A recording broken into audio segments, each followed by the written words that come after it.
بسم اللہ الرحمن الرحیم۔ صدر ٹرمپ نے کل اپنی تقریر میں کہا کہ آئندہ 2-3 ہفتے میں جنگ ختم ہو جائے گی، اور اگر کوئی معاہدہ نہیں ہوا جس کے لیے ڈیل کا لفظ استعمال کیا انہوں نے ایران کے ساتھ، تو ہم ان کی اینٹ سے اینٹ بجا دیں گے، بلکہ یہ کہا کہ ہم ان کو پتھر کے زمانے میں واپس بھیج دیں گے جہاں سے وہ آئے ہیں۔ اور اس بات نے ایرانیوں میں، یہاں پر بھی ایرانی ہیں، ان میں کافی ریزنٹمنٹ پیدا کی ہے، کافی غصہ پیدا کیا ان میں، کہ ایک تہذیب جو 2,500-3,000 سال پرانی ہے، وہ 250 سالہ ملک سے اس قسم کی بات سن کے خوش تو نہیں ہو سکتے۔ اور آج اس کا پہلا دن تھا، اس 2 سے 3 ہفتے والے جنگ کا۔ تو آج انہوں نے ایران کے میں کرج کے مقام پر ایک بہت بڑا پل تھا جو مڈل ایسٹ میں کم سے کم سب سے اونچا پل تھا، اس کو تباہ کر دیا۔ اور صدر ٹرمپ نے بڑے فخر سے ٹویٹ بھی کیا اپنے سوشل میڈیا جو ہے ٹروتھ سوشل پر، ٹویٹ تو نہیں ہے وہ، اس وقت انہوں نے شیئر کیا اور اس کی تصویر لگائی اور کہا کہ یہ بہت بڑا برج تھا، یہ تباہ کر دیا گیا ہے اور آئندہ کبھی استعمال نہیں ہو سکے گا۔ اس کے جواب میں ایران کے وزیر خارجہ عباس عراقچی نے کہا کہ پلوں کو تباہ کر کے آپ ہمیں گھٹنے ٹیکنے پر مجبور نہیں کر سکتے۔ اور ایران کی جو پاسداران ہیں انہوں نے 18 امریکی کمپنیوں کی لسٹ جاری کی ہے جن کا براہ راست جنگ سے کوئی تعلق نہیں ہے اور جن کے دفاتر گلف ممالک میں ہیں، خاص طور پہ دبئی میں۔ انہوں نے کہا کہ یہ ہمارے نشانے پر ہیں، ہم ان کو تباہ کر دیں گے۔ یہ ظاہر ہے کہ اس جنگ کا سب سے جو افسوسناک پہلو ہے وہ یہ ہے کہ وہ چیزیں، وہ اہداف جو جنگی قوانین کے تحت اور انسانی حقوق کے تحت جنگ کے دائرے میں نہیں آتی تھیں، وہ اب جنگ کے دائرے میں ہیں۔ ایک تو پہلے یہ جنگ جو ہے وہ اسلحے اور بارود سے زیادہ معاشی جنگ بن چکی ہے، اسی لیے اسی معاشی پہلو نے اس کو عالمی جنگ بنا دیا ہے۔ اور اس جنگ کا فیصلہ بھی، جیسے میں نے پہلے عرض کیا تھا، کہ وہ میدان جنگ میں نہیں ہوگا بلکہ پیٹرول اسٹیشن پہ ہوگا، اور یہ کہ کون کتنی تکلیف اٹھا سکتا ہے۔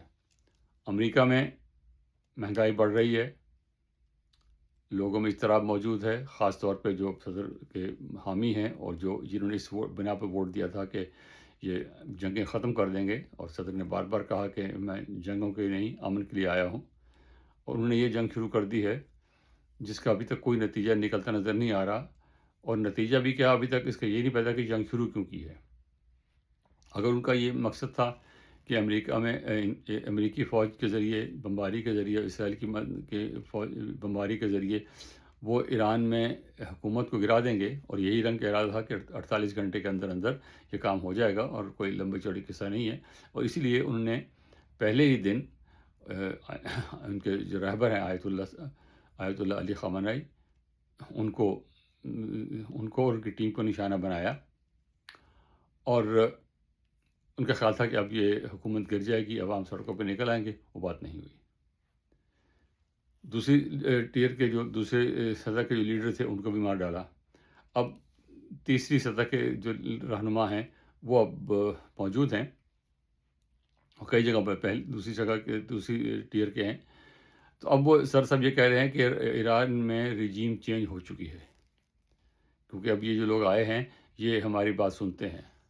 بظاہر ایسا کچھ نظر نہیں آ رہا، اور وزیر خارجہ کہہ چکے ہیں کہ ہماری امریکہ کے ساتھ کوئی براہ راست بات چیت نہیں ہو رہی۔ ان کے جو وٹکاف، ان کے ریپرزینٹیو ہیں امریکہ کے، ان کے میسیج ضرور آتے ہیں لیکن ہماری کوئی ان سے براہ راست بات نہیں ہو رہی، اور نیگوسیشن، مذاکرات یا امن مذاکرات ایسی کوئی چیز نہیں ہے، کوئی تجاویز ہمارے سامنے نہیں ہے۔ اس کے بعد دوسرا اگر مقصد یہ تھا کہ آپ ایران کا جو ہے ایٹمی پروگرام اس کو ختم کرنا چاہتے ہیں، تو ایٹمی پروگرام تو پہلے ہی نہیں ہے، اور جو ان کے پاس 60% تک انرچ یورینیم ہے وہ دبا ہوا ہے بہت نیچے، اور اس کو نکالنے کے لیے بھی ان کا تھا کہ امریکہ کہتے ہم اس کو حاصل کر لیں گے.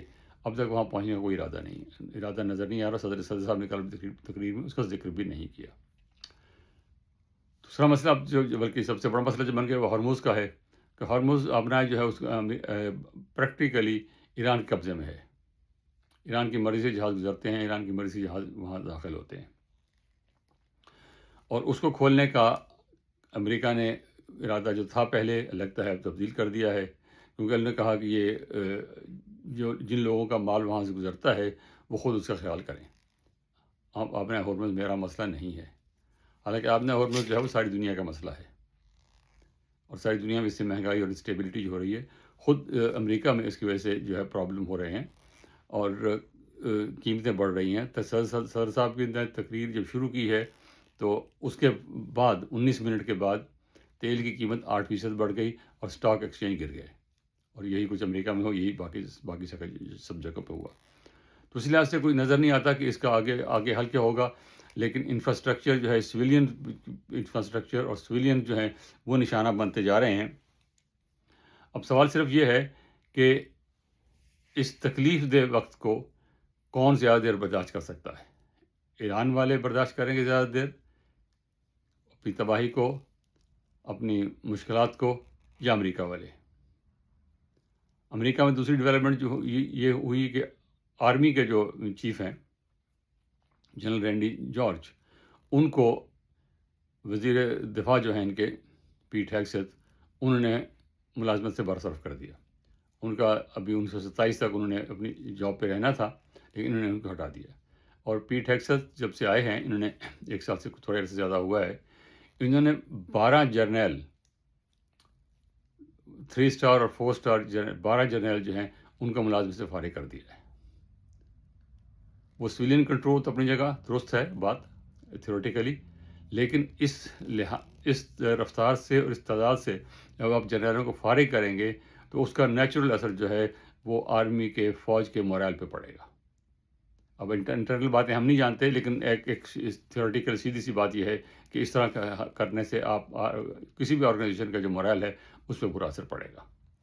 تاہم یہ ان کی مرضی ہے، لیکن جنگ اب کہیں رکتی نظر نہیں آتی. اور 3 ہفتے کا جو ٹائم دیا ہے، 3 ہفتے کے بعد بھی یہ اس چیز کا امکان مجھے نظر نہیں آتا کہ جنگ بند ہو جائے گی یا جنگ کے مقاصد حاصل ہو جائیں گے. یہ جنگ پھیلتی نظر آتی ہے، حالات زیادہ خراب ہوتے نظر آ رہے ہیں. تو ہم کچھ کہہ نہیں سکتے، جو نظر آتا ہے اسی کو بیان کر دیتے ہیں. بہت شکریہ، خدا حافظ.